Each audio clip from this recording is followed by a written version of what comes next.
So welcome, David, to your first therapy session. My name's Arianna, and just to give you a little bit of an outline of what we're going to be doing today, I'm going to talk a little bit about the informed consent form, and then I'd like to get to know you a little bit better, a little bit of background information, and then we can talk about, if you're comfortable, some presenting problems that you may have today. So this is your copy. You can take this with you and read it over, but it basically just outlines that everything that you say to me here is confidential. It stays between me and you, unless I believe it's something to be harmful to you or someone else, in which case I would let someone know. So that's for you. You can read that over. So why don't you tell me a little bit about what brings you in today? Well, my girlfriend thinks that I'm really irrational and that I've been really angry lately towards people. So she says that if I want this relationship to work, that I'm going to have to seek some help. And I got laid off from my job, so my ex-boss said that the reason why he let me go is because I also have these irrational thoughts towards people at the workplace, which I think is completely false. I know that they're out to get me, so I was completely in line. Okay. So how long have you been, you mentioned your girlfriend, how long have you and your girlfriend been together? Just about 4 months. About 4 months, okay. And you were recently fired. I'm sorry to hear that. Yeah, it's completely wrong on their part. They're just why? Because they're out to get. They're jealous of the work that I did. The coworkers know that I'm capable of doing work that they're doing, if not better. So they all just got jealous, which is why they fired me. They're all out to get me. They don't want to see me succeed. So they're out to get you because they wanted to use the ideas in your work. They feel inferior, which is why they're out to get me, because they don't want to see me climb up in the workplace, in the workplace ladder. Okay, all right. And are you currently looking for another job? No, because it's kind of difficult when I only had a job for a little under a year, because I had internship and stuff. But so not a lot of places hire with only that limited experience of a job, especially entry level. But I'm actually in the middle of a lawsuit suing the company I worked for because they were out of line for firing me because they were jealous of me and that they thought that I was crazy. So. Yeah. It sounds hard. The lawsuit is not an easy thing to deal with. It's stressful. It's annoying. The lawyer that I am working with, that I think I'm actually going to drop, he thinks I'm crazy too, and I know that he is conspiring with my old boss, and we met once already, haven't heard from him, so I scheduled a meeting for next week because I need to give him my side of the story, and I know for a fact that he's going to go back to my old boss and he's going to tell him everything that we talked about just so they could win the lawsuit. Okay. And what makes you believe that he is actually going back to your old boss and collecting information? I don't trust him. He has these beady eyes.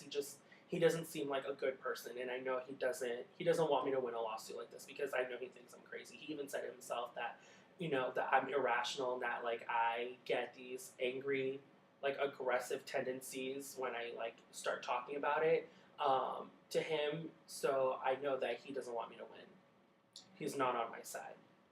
And you definitely want somebody who. And I want someone on my side, someone that I can trust. Absolutely. So it sounds like everybody in your circle, from your lawyer to your ex-boss to your girlfriend, thinks that you are, quote, crazy. But do you think you're crazy? No, I'm not crazy. I'm completely in line. I need to look out for my own safety, and I know that there are people out there that aren't safe, and I know that there are people out there that aren't going to want the best interest for me, so I just need to keep a lookout for myself.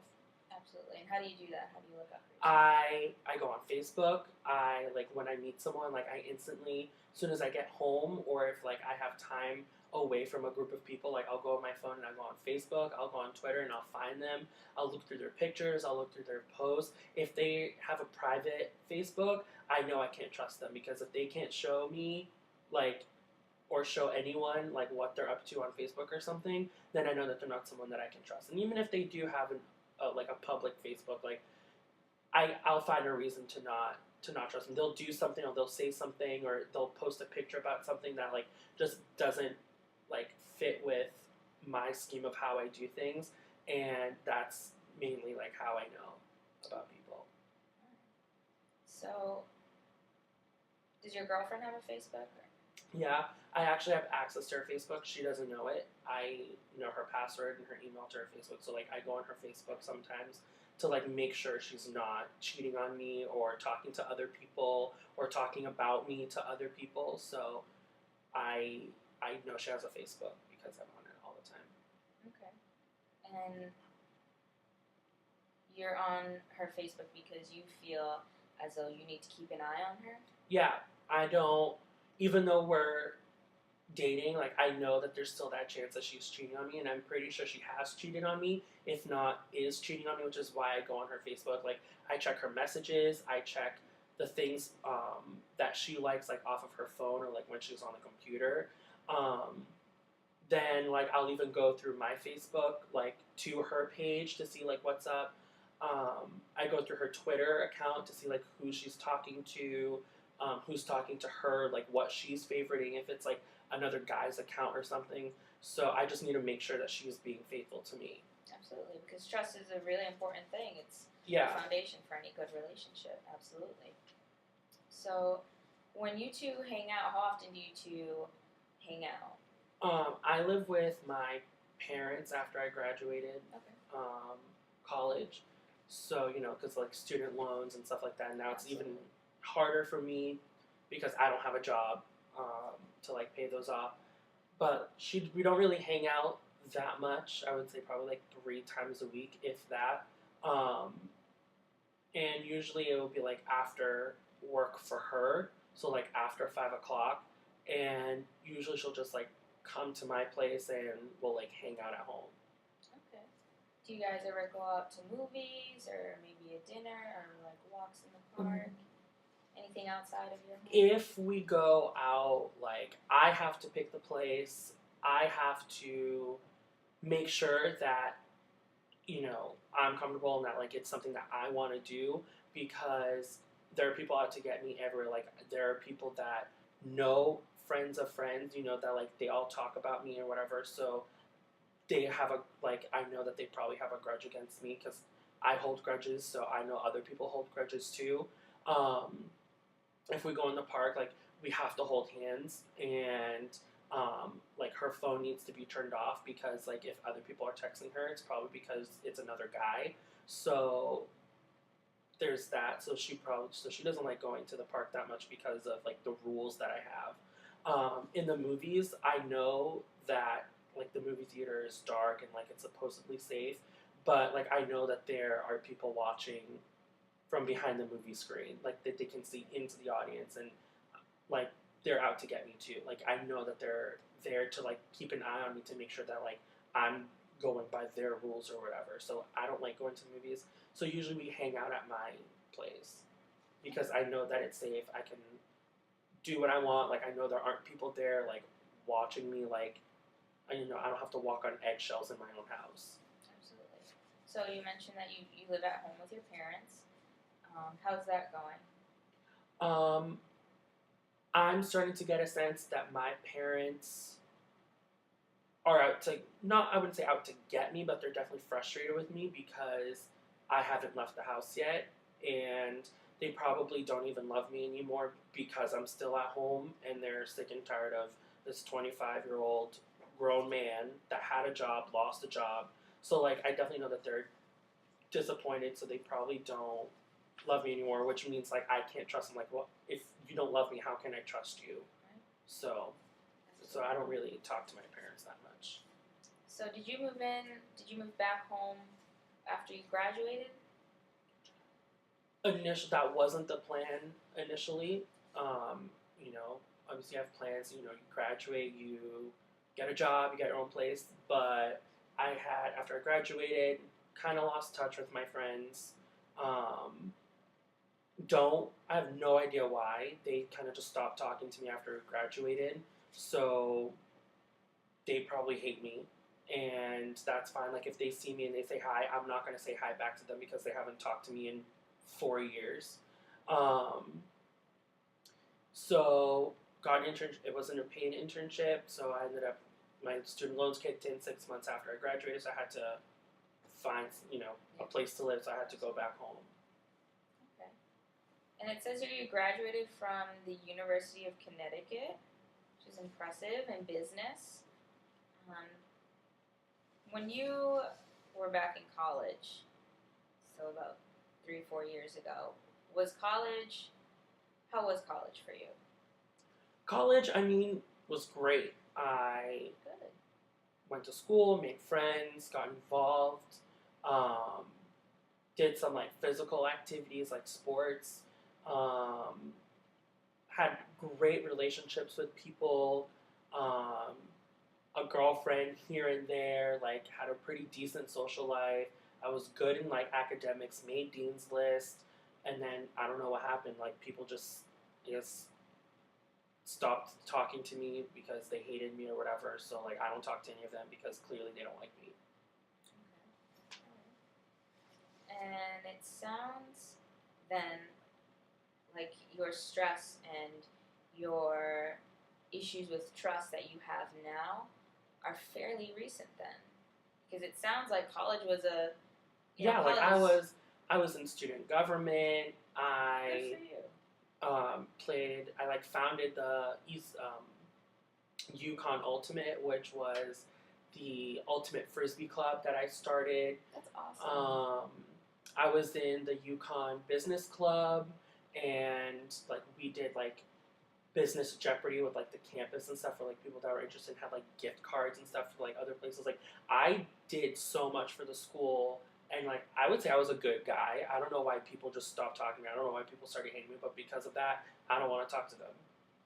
Okay. Yeah, that's understandable. You build these relationships and you want to keep track with people. You want to keep in touch with your friends once you graduate. And, some people go their separate ways. Some people move on. But I think that when you lose any friendship, I held on to that. They don't want to be my friend. I don't want to be your friend. So, and it's probably because they're out to get me too. I wouldn't doubt it. Everyone else is.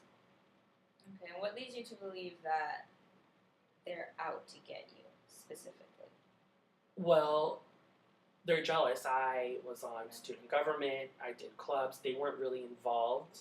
So they probably thought that as soon as I graduated, I had this high and great life because I started out that way, had my internship or whatever, so they were probably jealous that I had everything going for me. But of course, if they kept in touch, they would know that my life kind of sucks at the moment. But whatever, it's their loss, I guess. But like I know that they're like if I see them, like I wouldn't trust them. I wouldn't talk to them. Absolutely, and you have that right. That's your right. So, in college, your relationship with your parents was good. It was fair. You're like, oh, are you coming home this weekend? Like, blah, blah, blah. Like, other than that, it was fine. All right. So I'd like to get a little bit of family history. Do you have any family members who have had any mental disorders or anything like that? Off the top of my head, I know my cousin on my mom's side, she has, like, panic attacks or panic disorder or something like that. And my grandfather on my dad's side and my uncle on my dad's side, they're schizophrenic. Okay. So. But your mom and dad, nothing with them? No, not that I know of. Maybe high blood pressure here and there, but nothing. Something that comes with age. Yeah. Bad eating habits. Everybody has their thing. So, you reported here that you have difficulty sleeping and that you have disturbing dreams. Yeah, if I get a good night's sleep, it's rare. really, really rare. But usually, like, I'm up all night thinking about what my girlfriend is doing, um, what my lawyer is doing. I'm thinking about my past coworkers. I'm thinking about my boss. But mainly, it's my girlfriend, even past girlfriends. Like, what are they up to?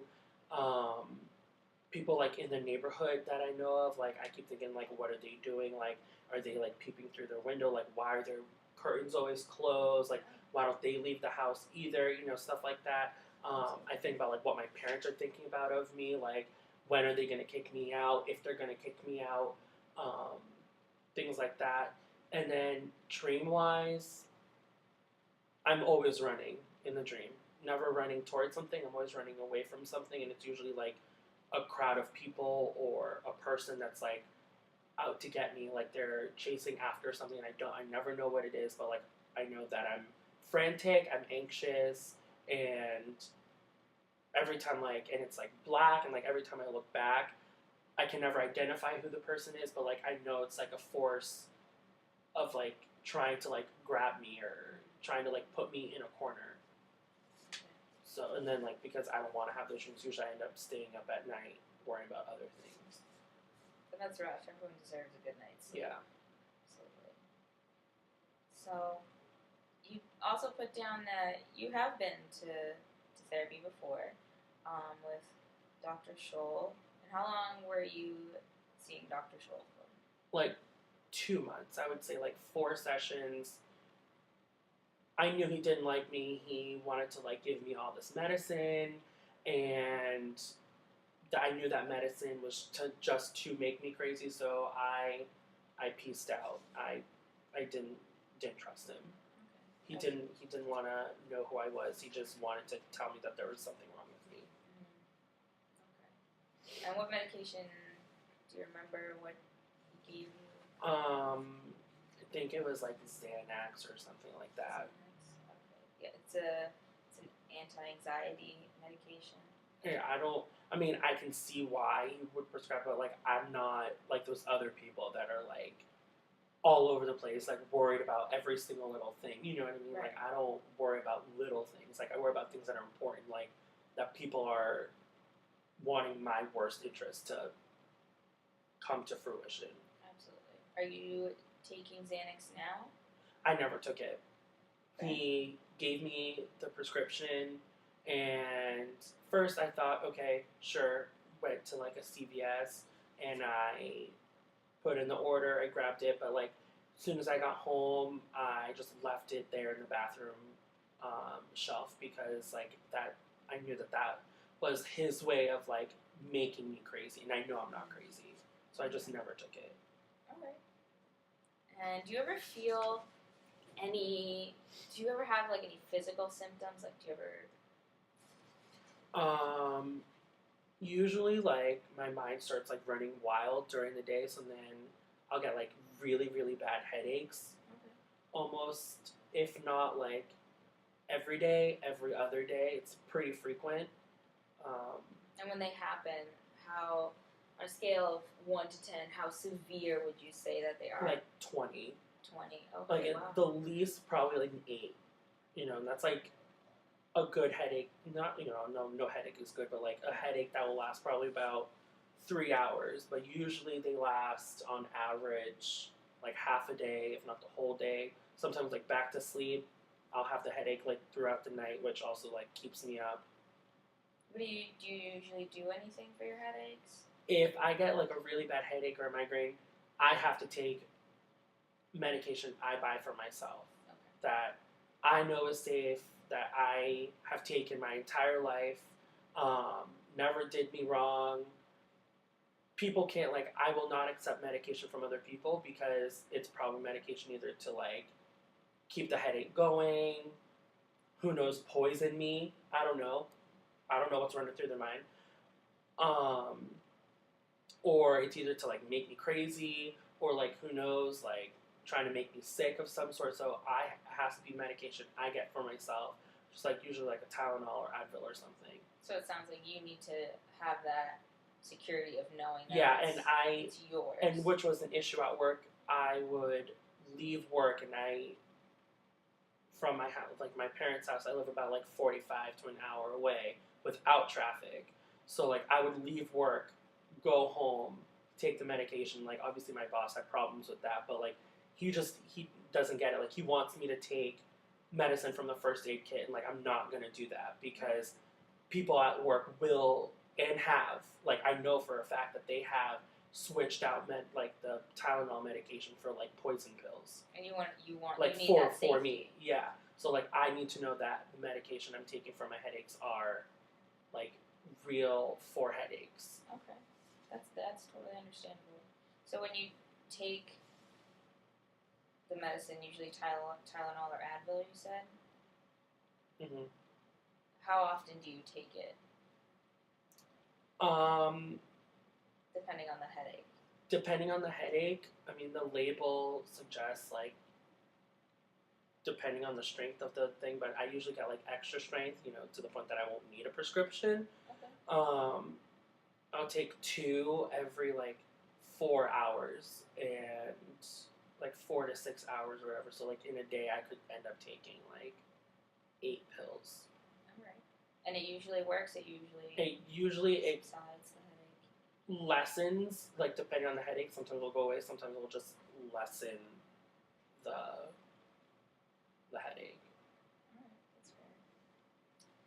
So I want to move on to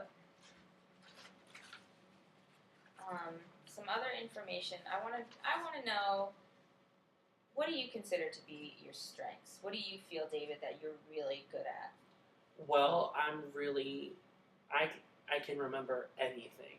I can remember from when someone stepped on my toe to that time that Marissa, who's my girlfriend, that she looked at this one guy who was wearing this blue suit, and it was a Tuesday, and we were going out for like crepes or something.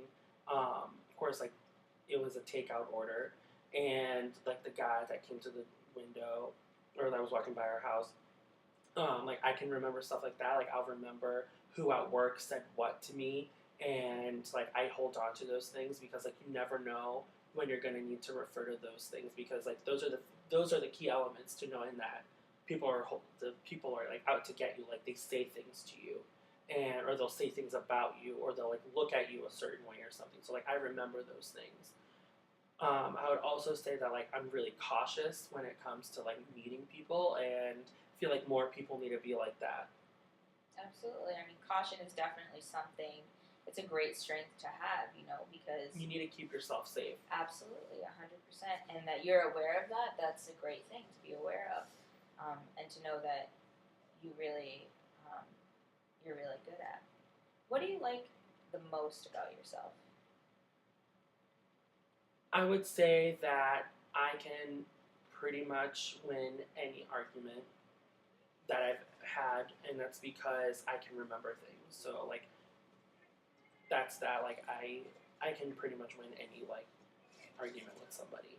Sounds like you'd be a great lawyer then. Yeah. Like a Well, great lawyer. I went to school for business. Guess not. Guess no lawyer for me, but Okay, all right. So then my real final question, before I open it up to you, would be, what are your goals for therapy? What can I help you with? What can we work on? well, my girlfriend like things, even though like they're, I think she's like cheating on me. Like I do think that I can see myself with her, and she seems really upset when I start rambling on about all these like theories of people and like why we don't go out and this and that. So I really want to be able to get myself in a good place with her. And student loans are like piling up, and it's really hard for me to get a job Yeah. with, especially with my boss. Ex-boss who won't be giving me a good recommendation. I need to find myself a job so I can start paying those things off. So I guess my goal is to see if I really do maybe have a problem with my irrationality, even though I don't think there is one. But I guess that's why I'm here. Absolutely. And hopefully that's something that we'll be able to work on together, in our next session. But I'll open it up to you now. Do you have any questions for me, or any concerns or anything?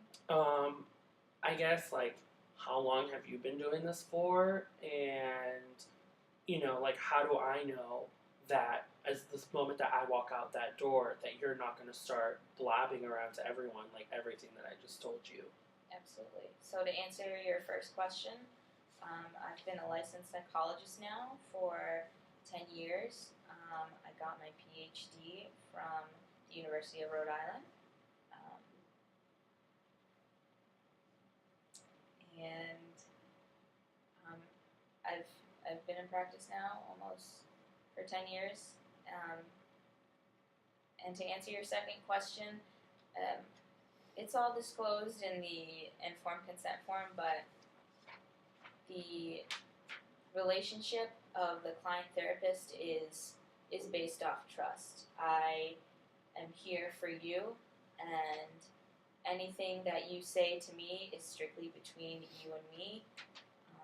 I'm not here to judge you. I'm not here to belittle you. I'm here for you. I'm here to help you in any way that I can.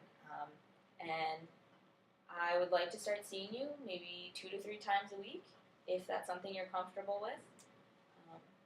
Yeah, I see that you signed the form, which shows me that, I guess you are committed to, I guess, keeping your word. So, but I mean, I'm still cautious about like sharing everything. Absolutely, and we'll go at your pace. We'll figure out what works well for us, and we can pick up more of that in our next session.